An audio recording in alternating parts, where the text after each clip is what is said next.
It's Comic-Con day one.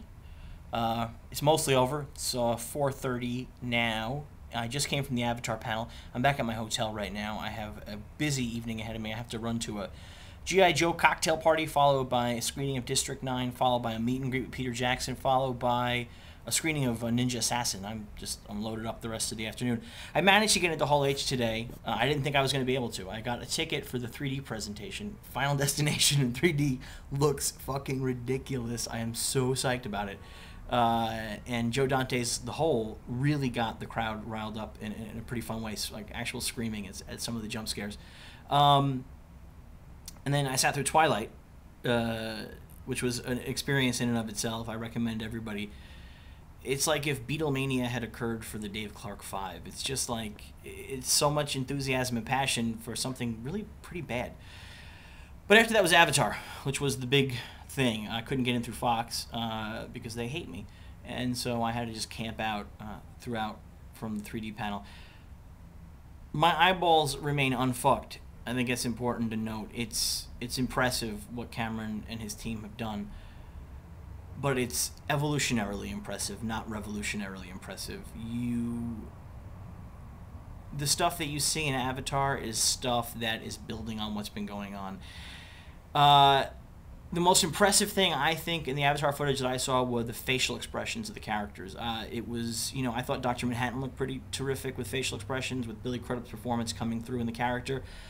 These Avatar characters seem to be the next level up, or maybe 2 levels up. It's that good. And but beyond that, the Na'vi they're CG. They're unmistakably CG.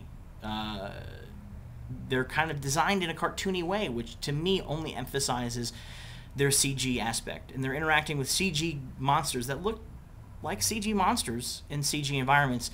And I think, historically speaking, CG environments have always been the things that look the best. I mean, in Toy Story, even, way back then, some of the environments looked almost photoreal. I think it's easier to do that for whatever reason, maybe because they're still, I don't know.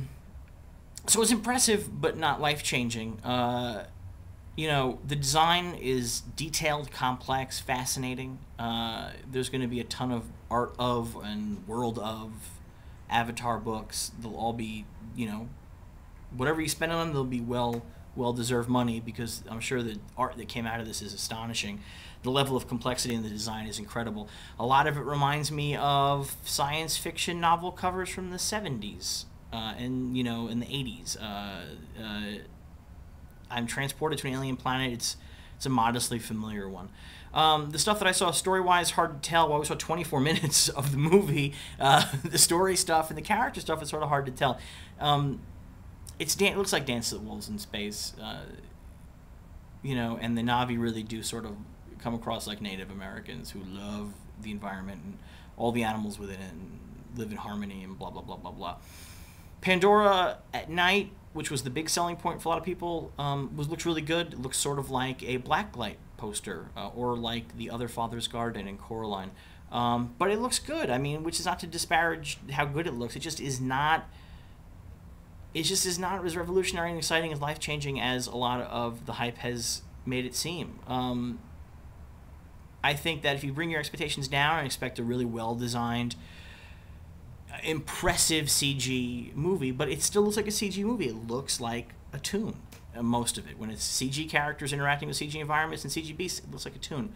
Walk in expecting that, and I think you're well off. I can't wait to sort of see what the character and story stuff is. That still remains the stuff that interests me the most. Oh, and the 3D is immersive, but not showy. I like to see it in a better presentation. Obviously, I did not see it under optimal conditions, but what we saw, it was good. It never drew too much attention to itself, and I think that it worked.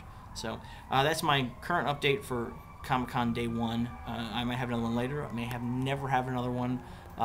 Who knows? We'll see what happens. But I will talk to you guys soon.